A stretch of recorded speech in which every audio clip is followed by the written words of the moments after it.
Good morning everyone. आज का हमारा good morning everyone, my self Yeshi Sharma. आज का हमारा टॉपिक है सर्विक्स कैंसर। तो आज हम पढ़ेंगे सर्विक्स कैंसर को। सबसे पहले हम इंट्रो देख लेते हैं थोड़ा सा। इंट्रो में हम देखेंगे कि जो सर्विक्स कैंसर है उसका एक अनदर नेम है। सर्विक्स कैंसर का अनदर नेम क्या है हमारा? Cervical cancer.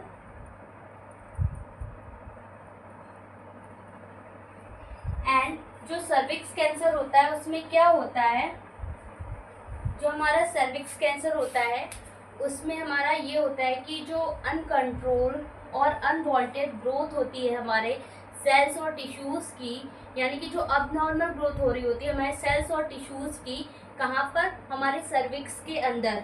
तो उस जगह पर मतलब जो सर्विक्स है उसके अंदर क्या हो रही है, एक अबनॉर्मल ग्रोथ हो रही है, अनवांटेड और अनकंट्रोल ग्रोथ हो रही है हमारी सेल्स और टिश्यूज़ की। उसको हम क्या बोल देंगे? सर्विक्स कैंसर बोल देंगे। एंड जो सर्विक्स कैंसर हमारा होता है वो ये मतलब जो हमारा सर्विक्स कैंसर है, सर्वाइकल कैंसर है, ये मोस्टली हमें कहाँ किन में देखने को मिलता है? मोस्ट कॉमन हमें वुमेन में देखने को मिलता है। मोस्ट कॉमन हमें वुमेन में देखने को मिलता है, और वो भी 95% केसेस में। 95% केसेस में हमें केवल सर्विक्स कैंसर वुमेन्स में देखने को मिलता है एंड वर्ल्ड वाइड में। तो फिर ये जो कैंसर है बहुत ही मोस्ट इम्पॉर्टेंट कैंसर है, इसको जानना बहुत ज़रूरी है सभी को। इसीलिए आज ये हमने टॉपिक लिया है सर्वाइकल कैंसर। तो सबने इसमें क्या था, जो सर्विक्स कैंसर है उसको हम क्या बोल रहे हैं? सर्वाइकल कैंसर भी बोल रहे हैं। और जो सर्विक्स कैंसर होता है उसमें क्या होता है, अनकंट्रोल या अनवांटेड ग्रोथ हो जाती है हमारे सेल्स और टिश्यूज़ की, वो भी कहाँ पर? सर्विक्स के अंदर। तो उसको हम क्या बोल देते हैं? सर्विक्स कैंसर बोल देते हैं या सर्वाइकल कैंसर बोल देते हैं। एंड जो हमारा सर्विक्स कैंसर होता है ये हमारी जो सर्विक्स है वो एक क्या है, यूट्रस का और ये जो वेजाइना है उन सबसे कनेक्टेड रहता है सर्विक्स हमारा। तो ये ज़रूरी नहीं है कि जो सर्विक्स कैंसर है उससे ये आगे की तरफ नहीं बढ़ेगा, मतलब ये वेजाइना में कॉज नहीं करेगा, ये यूट्रस में कॉज नहीं करेगा। जो सर्विक्स कैंसर होता है वो सर्विक्स कैंसर में भी कॉज करता है, एंड देन अगर वो ज़्यादा समय के लिए बढ़ता गया और उसकी स्टेजेस बढ़ती गई तो वो अदर ऑर्गेन्स पे भी इफेक्ट डाल सकता है, जैसे कि उसके आस सराउंडिंग एरियाज को भी अफेक्ट कर सकता है, जैसे कि हमारा यूट्रस हो गया, जैसे कि हमारा वेजाइना हो गया, इन सब पे भी अफेक्ट डाल सकता है। और जो हमारा सर्विक्स कैंसर होता है ये मोस्ट कॉमनली हमारे वुमेन्स में देखने को मिलता है, वो भी 95% केसेस में। तो ये था हमारा सर्विक्स कैंसर।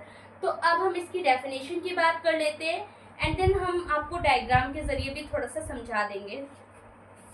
तो इसकी डेफिनेशन की अगर हम बात करते हैं तो इसमें क्या हो जाएगा, सिंपल सा देखिए, सबसे आसान काम क्या होता है कॉपी में लिखने का, कि अगर आप ज़्यादा बढ़ा चढ़ा के नहीं लिख सकते तो आप बहुत ही सिंपल लैंग्वेज में अपना थोड़ा सा सिंपल वे में अपने आप उन चीज़ों को बनाइए। देन मेरा भी कुछ ऐसे ही है, तो मैं आपको बता देती हूँ कि मैंने क्या डेफिनेशन ली है।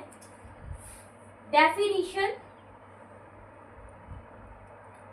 अब हम पढ़ेंगे डेफिनेशन को। इंट्रो हो गया हमारा, अब हम पढ़ेंगे डेफिनेशन को।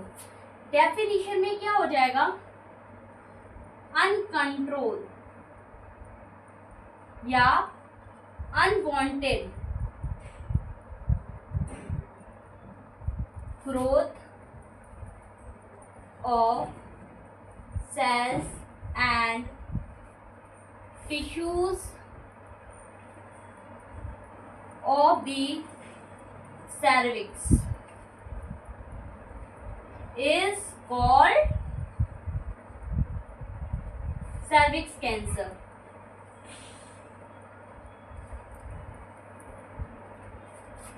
बहुत ही सिंपल लैंग्वेज में आपको बता दिया है कि जो अनकंट्रोल या अनवांटेड ग्रोथ हो रहा होता है हमारे सेल्स का, हमारे टिश्यूज का, किसके अंदर? सर्विक्स के अंदर, उसी को हम बोल देते हैं सर्विक्स कैंसर। ठीक है, ये एक क्या है, ये बहुत ही सिंपल वर्ड्स में आपको डेफिनेशन बताई है हमने। लेकिन अब हम क्या कर सकते हैं, इसको और मॉडिफाई करने के लिए हम लिख सकते हैं कि cervix cancer can be defined as abnormal growth of cells and tissues that occur in the cervix and affect another areas of uterus and vagina and other areas, तो ये सारी चीज़ें भी हम इसमें ऐड कर सकते हैं। इसको ऐड करके हम लिख सकते हैं, तो इसको आप ऐसे कर सकते हैं। देन डेफिनेशन हमारी ये सबसे सिंपल है, इसलिए मैं आपको यही बता रही हूँ कि uncontrolled and unwanted growth of cells and tissues of the cervix is also called cervix cancer या सर्वाइकल कैंसर। तो देन डेफिनेशन हमारा हो जाता है। फिर हम आपको थोड़ा सा डायग्राम एक्सप्लेन कर देते हैं कि ये जो कैंसर होता है वो एक्चुअल में हमारे जो हमारा जो यूट्रस, वेजाइना, सर्विक्स, इन सब में कहाँ पर और किस जगह पर प्रेजेंट होता है, वो अब हम आपको एक डायग्राम के जरिए थोड़ा सा दिखा देते हैं, क्योंकि ये हमारा अडल्ट का टॉपिक है। अडल्ट में अगर आप डायग्राम से नहीं समझे तो आपको कुछ भी नहीं समझ में आएगा। तो मैं डायग्राम बना देती हूँ ताकि आपको समझ में आ जाए थोड़ा सा।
तो गाइस देख सकते हैं, ये मैंने डायग्राम बना दिया है आपकी समझने के लिए। बिकॉज मेरी इतनी अच्छी ड्राइंग नहीं है तो मैं ज़्यादा अच्छा मैं नहीं बना पाई हूँ, बट एक्चुअल में आपको समझ में आ रहा है कि कहाँ पर प्रेजेंट होता है ये कैंसर, तो इसलिए आप इसमें समझ लीजिए।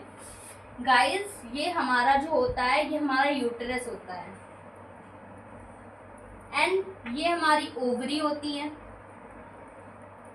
दोनों ही ओवरी हैं। ये हमारा होता है सर्विक्स एंड ये हमारा होता है वेजाइना। अब ये जो सर्विक्स एरिया होता है इसके इस पार्ट में, सर्विक्स की ये क्या है, ये सर्विक्स की हमारी लाइनिंग होती है, और सर्विक्स की लाइनिंग में इस पार्ट में इस जगह पर क्या होने लगेगी, अब नॉर्मल सेल और टिश्यू का क्या होने लगेगा, ग्रोथ होने लगेगा। मतलब वो इस तरीके से अलग ही बन जाएगा। This part is called cervix cancer.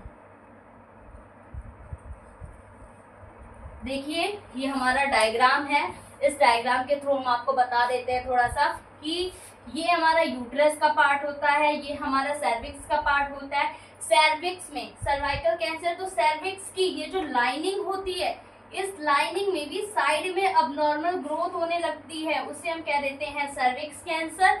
और ये सर्विक्स कैंसर अगर बढ़ जाता है, इसकी स्टेज अगर बढ़ जाती है, तो ये क्या करेगा, ये वेजाइना में भी आ सकता है, ये हमारे यूट्रस में भी फैल सकता है। ठीक है, तो ये जो है हमारा एक कैंसर का रिव्यू था जो कि आपको डायग्राम के थ्रू हमने बता दिया। नेक्स्ट डेफिनेशन हो गया, इंट्रो हो गया, डायग्राम भी मैंने आपको बता दिया है। तो अब हम थोड़ी सी बात कर लेते हैं क्लासिफिकेशन की तरफ। क्लासिफिकेशन में क्या हो जाएगा, देखिए क्लासिफिकेशन अब हम थोड़ा सा देखेंगे इसमें।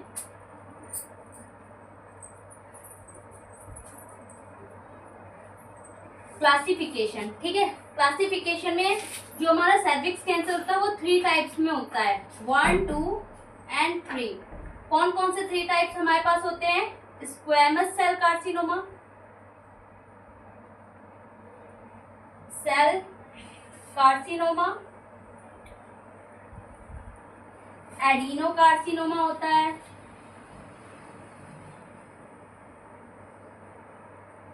और कौन सा होता है हमारे पास, मिक्स सेल कार्सिनोमा।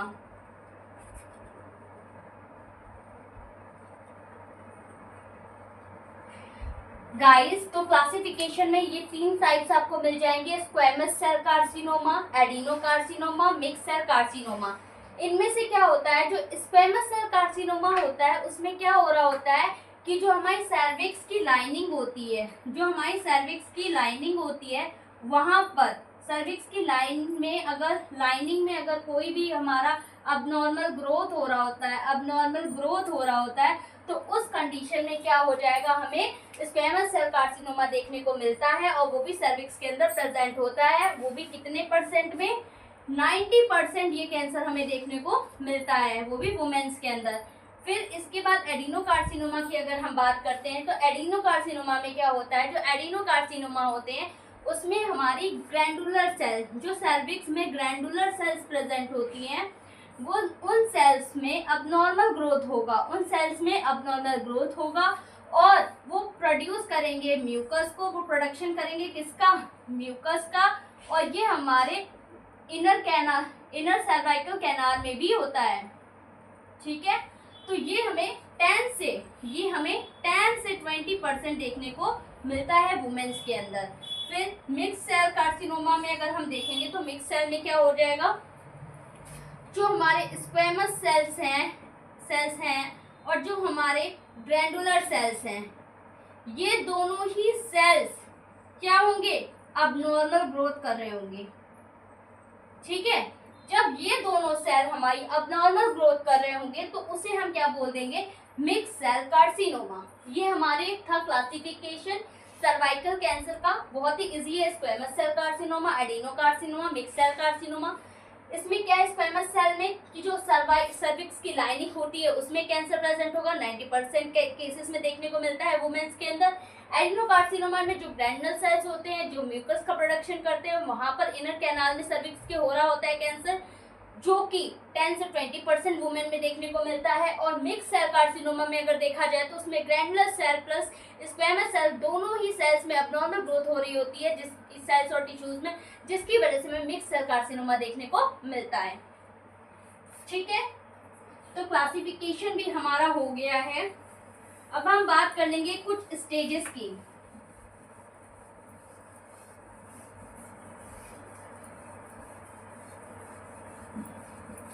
गाइस अब हम थोड़ा सा देख लेते हैं कैंसर के स्टेजेस को, कि कैंसर की कौन कौन सी स्टेज में हमें सर्विक्स कैंसर में कौन कौन सी स्टेजेस हमें देखने को मिलती हैं। कैंसर की स्टेजेस हमेशा 0 से ही स्टार्ट होती है। 0 स्टेज में देखेंगे कार्सिनोमा इन सिचु होता है, मतलब कार्सिनोमा हमारे अंदर प्रेजेंट हो रहा है। उसके बाद फर्स्ट स्टेज में, मतलब हमारे अंदर नहीं, मतलब कार्सिनोमा इन सिचु, मतलब कार्सिनोमा प्रेजेंट हो रहा है हमारे सर्विक्स में। ओके, फिर क्या होगा, फर्स्ट स्टेज में अगर हम देखते हैं तो कार्सिनोमा ऑफ सर्विक्स, ये जो है यहाँ से मतलब एंटर हो चुका है। अब जो फर्स्ट स्टेज में हमें देखने को मिलेगा उसमें क्या होगा, ये 2 से 3 सेंटीमीटर कम थोड़ा देखने को मिलेगा, मतलब बिलो देखने को मिलेगा, लेस देखने को मिलेगा। लेस लिख देती हूँ मैं आपके समझने के लिए, कि जो फर्स्ट स्टेज होती है हमारी कैंसर की, उसमें 2 से 3 सेंटीमीटर हमें कम देखने को मिलेगा कार्सिनोमा सर्विक्स के अंदर। बट सेकेंड स्टेज में देखेंगे तो यही कार्सिनोमा क्या हो जाएगा, 2 से 3 सेंटीमीटर अबव, मोर मतलब अबव, मतलब ज्यादा देखने को मिलेगा। जो मतलब सर्विक्स की जो लाइनिंग होती है, अभी हमने आपको डायग्राम के थ्रू बताया था, जो सर्विक्स की लाइनिंग होती है उस लाइनिंग में 2 से 3 सेंटीमीटर अगर कम हमारा मतलब प्रेजेंट होता है तो उसे हम बोल देते हैं सेकेंड स्टेज। अगर 2 से 3 सेंटीमीटर ज़्यादा, अगर उससे ज़्यादा हमें दिखाई देता है कैंसर, तो उसको हम बोल देते हैं सेकेंड स्टेज। फिर उसके बाद हम बात कर देंगे थर्ड स्टेज की, कि थर्ड स्टेज में क्या होता है। थर्ड स्टेज में क्या होगा कि वो 4 से 5 सेंटीमीटर, मतलब क्या होगा, 4 से 5 सेंटीमीटर लेस हो जाएगा। ठीक, फिर उसके बाद फोर्थ में अगर हम देखेंगे तो इसमें क्या होगा, 4 से 5 सेंटीमीटर और फैल जाएगा, मोर हो जाएगा। और जब ज्यादा हो जाएगा तो ये क्या करेगा, फोर्थ स्टेज में one organ to another organ transfer हो जाएगा, स्प्रेड हो जाएगा, स्प्रेड और ट्रांसफर। ठीक है, तो ये थी हमारी स्टेजेस, जैसे कि कार्सिनोमा इंसिटू। 0 स्टेज में कार्सिनोमा इंसिटू होता है, मतलब कैंसर जो होगा वो हमारी बॉडी में प्रेजेंट हो रहा है। फिर कार्सिनोमा ऑफ सर्विक्स कहाँ पे प्रेजेंट हो रहा है, सर्विक्स के अंदर। सर्विक्स के अंदर भी वो कितना प्रेजेंट हो रहा है, 2 से 3 सेंटीमीटर कम प्रेजेंट हो रहा है, उसे हम बोल दे रहे हैं स्टेज फर्स्ट। एंड उसके बाद हमने देखा कि उसकी स्टेज बढ़ रही है, यानी कि कैंसर भी बढ़ रहा है, यानी कि 2 से 3 सेंटीमीटर सेल्स जो है अब नॉर्मल और बढ़ चुकी हैं। तो उस टाइम पे हमें क्या देखने को मिल जाएगा, उस टाइम पे हमें देखने को मिलेगी स्टेज सेकंड। एंड उसके बाद अगर हम बात करेंगे थर्ड स्टेज की, तो थर्ड स्टेज में हमें क्या मिल जाएगा कि जो 4 से 5 सेंटीमीटर से भी कम हमें देखने को मिलेगा कैंसर और नॉर्मल ग्रोथ देखने को मिलेगी। उस टाइम पे हम क्या बोल देंगे कि वो स्टेज थर्ड है। एंड देन फोर्थ स्टेज में क्या होगा, 4 से 5 सेंटीमीटर ज्यादा हमें ग्रोथ देखने को मिलेगी, तो वो हो जाएगा हमारी फोर्थ स्टेज में। एंड देन फोर्थ स्टेज में हमेशा याद रखना कि फोर्थ स्टेज होती है उसमें one organ to another organ क्या हो जाएगा, कैंसर स्प्रेड आउट हो जाएगा एंड मतलब फैल जाएगा। ये हमारा हो गया कैंसर की स्टेजेस। एंड इसके बाद हम देखेंगे इसकी ईटियोलॉजी को।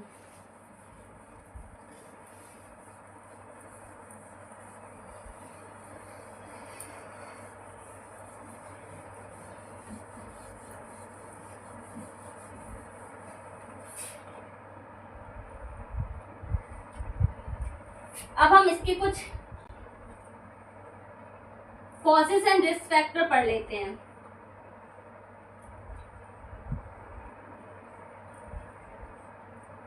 ठीक, पहला कॉज तो हमारा यही हो जाएगा, पहला कॉज हमारा क्या हो जाएगा,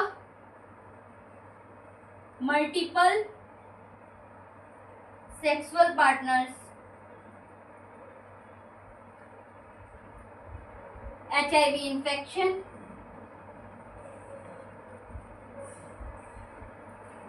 human papilloma virus,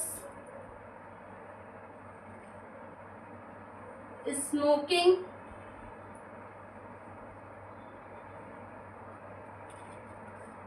nutritional deficiency,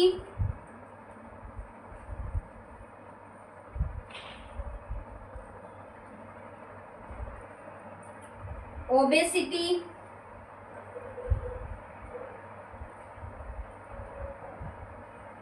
chronic infection,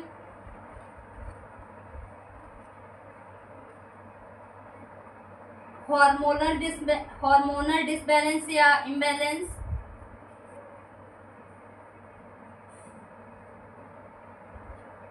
ये क्या है, ये हमारे कुछ कॉजेस हैं एंड रिस्क फैक्टर हैं सर्विक्स कैंसर के, जिसमें क्या होगा जो मल्टीपल सेक्सुअल पार्टनर्स, यानी कि जो मल्टीपल सेक्सुअल पार्टनर्स हम जैसे कि कोई भी मल्टीपल सेक्सुअल पार्टनर्स के साथ अगर इंटरकोर्स करेगा तो उस टाइम पे क्या होगा, उसको मतलब ज़्यादा चांस होगा कि उसको सर्विक मतलब वुमेन है वो मल्टीपल सेक्स कर रही है, मतलब पार्टनर अपने पार्टनर के साथ, तो उसको क्या मिलेगा, मतलब एक इंटरकोर्स करेगी तो उसको क्या मिल सकता है, मतलब सर्वाइकल कैंसर उसको होने का चांस हो सकता है। तो इस वजह से हमने यहाँ पे लिखा है मल्टीपल सेक्सुअल पार्टनर्स। एंड उसके बाद HIV इन्फेक्शन की अगर हम बात कर लेंगे, HIV इन्फेक्शन एक तरह का इन्फेक्शन होता है, ह्यूमन इम्यूनोडेफिशिएंसी वायरस होता है। ये वायरस अगर एंटर हो जाता है हमारी बॉडी में और अगर पहुंच जाता है हमारे सर्विक्स तक, तो वो हमें सर्विकल कैंसर भी कॉज कर सकता है। एंड ये सेक्सुअल इंटरकोर्स के थ्रू भी हमारे अंदर एंटर हो सकता है, तो ये भी वुमेन में देखने को मिलता है। And then human papilloma virus, जो ह्यूमन पैपिलोमा वायरस है वो सर्विक्स कैंसर का मोस्ट इम्पॉर्टेंट कॉज है, most important and common cause है हमारा ह्यूमन पैपिलोमा वायरस। ठीक है, और ह्यूमन पैपिलोमा वायरस भी कैसे हमारे मतलब कोई भी वुमेन के अंदर आ सकता है, सेक्सुअल इंटरकोर्स या सेक्सुअल एक्टिविटी के थ्रू, और वो भी हमें क्या कर सकता है, ये जो सर्विक्स कैंसर है इसको अकर करा सकता है हमारे बॉडी के अंदर। फिर उसके बाद बात करेंगे स्मोकिंग, स्मोकिंग से भी होता है, न्यूट्रिशन डेफिशिएंसी से भी हो जाता है, ओबेसिटी की वजह से भी हो सकता है, एंड क्रॉनिक इन्फेक्शन की भी वजह से हो सकता है, एंड हार्मोनल इम्बैलेंस की भी वजह से हो सकता है। ये थे कुछ हमारे causes and risk factors cervix cancer के।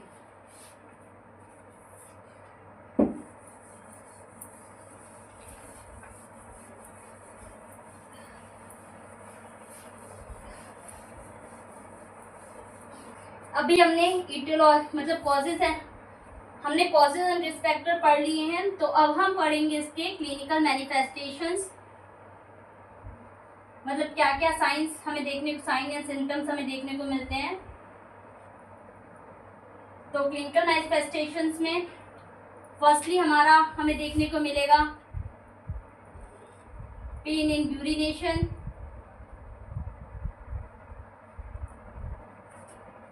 Haematuria, pelvic pain, vaginal discharge,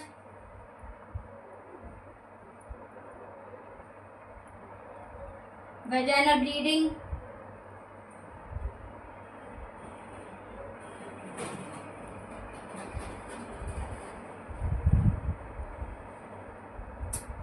ये हमारे कुछ मेन है। एंड इसमें एक और चीज देखने को मिलेगी, स्वेलिंग इन लेग्स। ओके, तो ये सारे जो हैं क्लिनिकल मैनिफेस्टेशन हमें देखने को मिल जाते हैं सर्विक्स कैंसर में। पेन होगा यूरिन के टाइम पे, हम यूरिन जब पास आउट करने जाएंगे तो उस टाइम पे पेन फील होगा। एंड बर्निंग सेंसेशन, जब मुझे इससे याद आ गया कि बर्निंग सेंसेशन भी हमारा एक होता है, बर्निंग सेंसेशन। ठीक है, ठीक है, बर्निंग सेंसेशन भी बहुत ही इंपॉर्टेंट है इसमें। जैसे कि अगर हम यूरिन पास आउट करने जाएंगे तो वहाँ पर पेन हमें देखने को मिलेगा। एंड हेमेचूरिया मतलब यूरिन के साथ ब्लड भी आ रहा होगा। एंड पेल्विक पेन, जो हमारा पेल्विक एरिया होता है, वहाँ पर हमको क्या होगा, पेन देखने को मिलेगा, या मतलब पेन फील करने को मिलेगा। एंड देन वेजाइनल डिस्चार्ज हो रहा होगा, एंड वेजाइनल ब्लीडिंग भी आ रही होगी। And then swelling in legs, swelling देखने को मिलेगी हमारे लेग्स के अंदर। एंड बर्निंग सेंसेशन, मतलब जब हम यूरिन पास आउट करने जाएंगे तो हमें बर्निंग सेंसेशन भी देखने को मिलेगा। ये सारे क्लिनिकल मैनिफेस्टेशंस हो जाते हैं हमारे सर्विक्स कैंसर के। देन हम बात करते हैं अब पैथोफिजियोलॉजी की। देन अब हम बात करते हैं पैथोफिजियोलॉजी की। तो पैथोफिजियोलॉजी में क्या होता है देख लेते हैं अभी।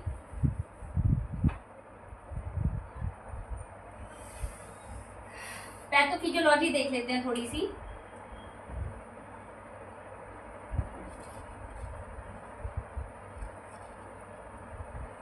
ठीक, ये है पैथोफिजियोलॉजी हमारे किसकी है, ये हम सर्विक्स कैंसर की पैथोफिजियोलॉजी पढ़ने जा रहे हैं। जिसमें सबसे पहले क्या होगा, due to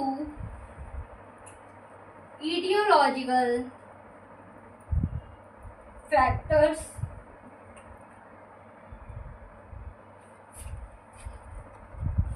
human papillomavirus enter into the cervix due to sexual intercourse.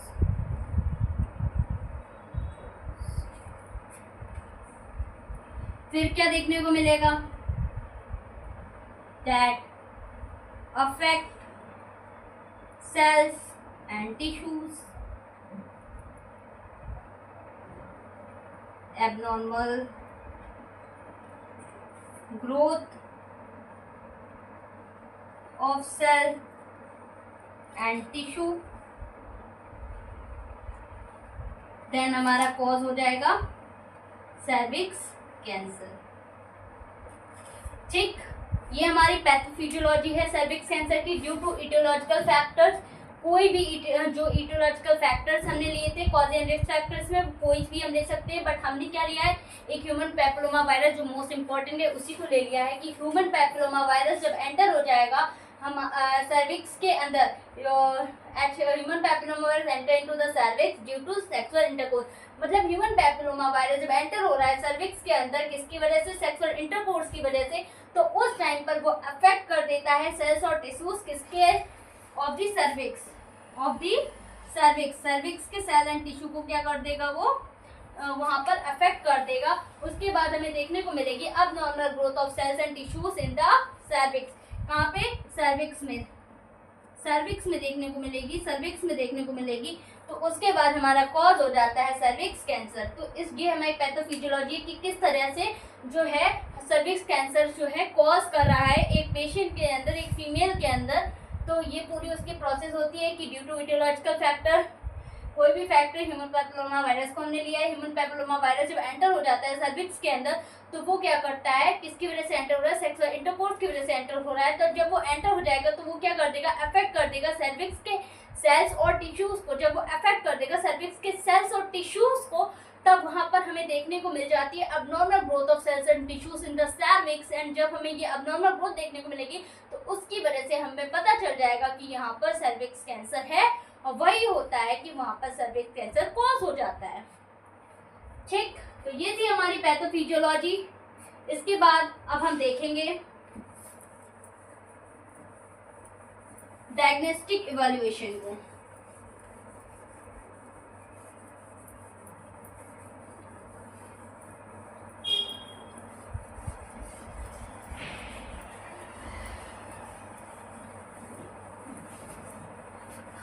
तो इसके बाद हम पढ़ेंगे डायग्नोस्टिक इवैल्यूएशन को। डायग्नोस्टिक इवैल्यूएशन में अब हम देखते हैं कि कौन कौन से इसमें हम करा सकते हैं। तो सबसे पहला तो यही होता है कि हर किसी में भी history collection and physical examination, history collection, physical examination, then हम MRI करा सकते हैं स्क्रीनिंग टेस्ट में, देन हम CT स्कैन करा सकते हैं स्क्रीनिंग टेस्ट के लिए, देन हम पेल्विक अल्ट्रासाउंड भी कराते हैं। एंड जब हम ये सारी चीज़ें कराते हैं हमें कंफर्म नहीं होता है तो हम क्या कराएंगे, बायोप्सी कराएंगे। बायोप्सी भी कराते हैं, एक गन शॉट बायोप्सी होती है वो भी करा सकते हैं, देन ये बायोप्सी भी हम करा सकते हैं। बायोप्सी करा लेंगे एंड देन उसके बाद हम क्या करा लेंगे, बस इतना हमारे लिए बेनिफिशियल है कि बायोप्सी कराएंगे। एंड देन हाँ, एक चीज़ और रहती है कि ब्लड टेस्ट भी इसमें कराना होता है, ब्लड टेस्ट भी कंपलसरी होता है, बिकॉज वो अबनॉर्मल ग्रोथ वगैरह इन्फेक्शन अगर होगा तो उसमें WBC से हमें पता चल जाता है। तो ये देखिए, history collection, physical examination, MRI, CT scan, pelvic ultrasound and क्या आ जाएगा, बायोप्सी एंड ब्लड टेस्ट। ये सारे डायग्नोस्टिक इवैल्यूएशन जो है हम यूज़ करते हैं सर्विक्स कैंसर के अंदर। ठीक है, फिर उसके बाद अब हम बात करेंगे कुछ कॉम्प्लिकेशंस की।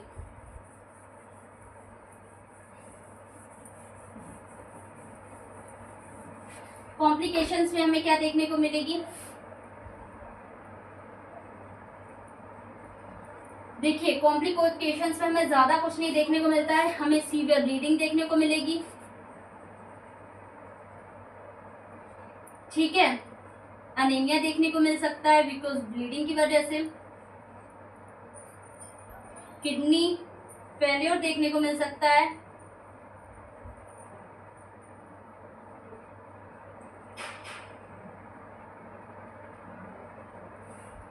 सीवियर हार्मोनल डिसबैलेंस मिल सकता है।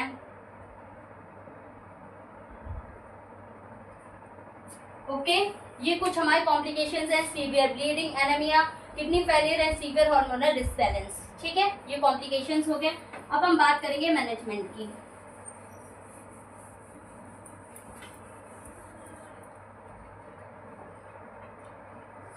तो गाइस अब हम बात करते हैं मैनेजमेंट की।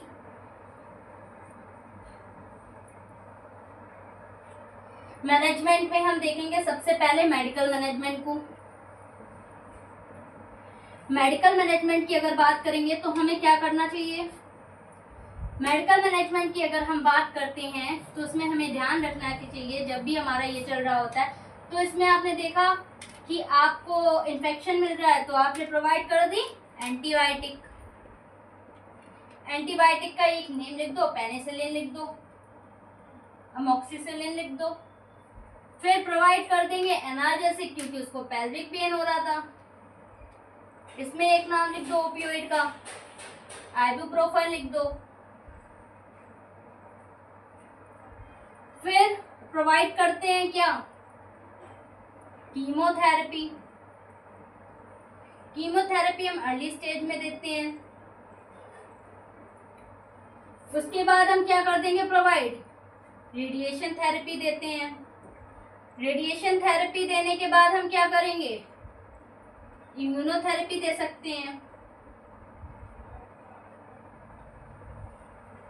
एंड उसके बाद भी हम अदर मेडिकेशन चलाते हैं, जैसे कि एंटी कैंसर ड्रग हम चला देंगे। एंटी कैंसर ड्रग्स अगर हम प्रोवाइड करेंगे तो कौन सी होगी,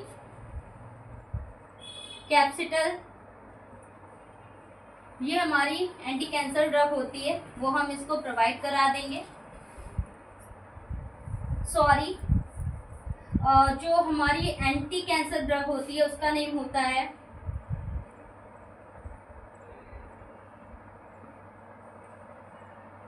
कैल्सीप्लेटिन,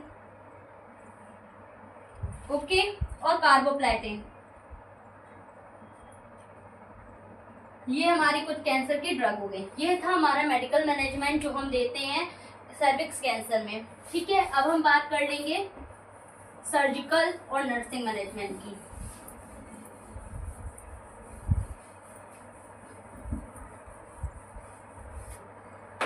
अब हम बात करते हैं सर्जिकल मैनेजमेंट की। सेकंड मैनेजमेंट सर्जिकल मैनेजमेंट, उसमें क्या क्या हम कर सकते हैं। एक तो हम लेजर सर्जरी कर सकते हैं,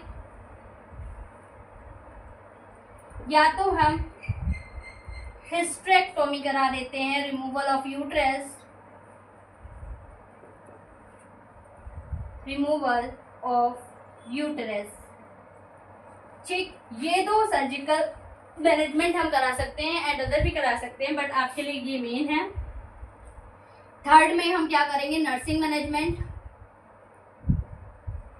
नर्सिंग मैनेजमेंट की अगर बात की जाए तो उसमें क्या करेंगे, इमोशनल सपोर्ट देंगे पेशेंट को, साइकोलॉजिकल सपोर्ट देंगे, और क्या करेंगे, डाइट पैटर्न उसका देखेंगे, अच्छा करेंगे डाइट पैटर्न, और क्या करेंगे, मेंटेन करेंगे उसकी हाइजीन को। ये जो है कुछ हमारे कॉमन मैनेजमेंट हैं जो मैंने आपको बता दिए हैं। जैसे कि जो सर्विक्स कैंसर है, ये यहाँ इसकी 3 मैनेजमेंट ही हमारे होते हैं मोस्टली, कि medical, surgical and nursing management. तो ये इसी के साथ हमारा टॉपिक जो है वो फिनिश होता है। देन आपको आज का टॉपिक जो है वो सर्वाइकल कैंसर था। ये मोस्टली वुमेन्स में देखने को मिलता है।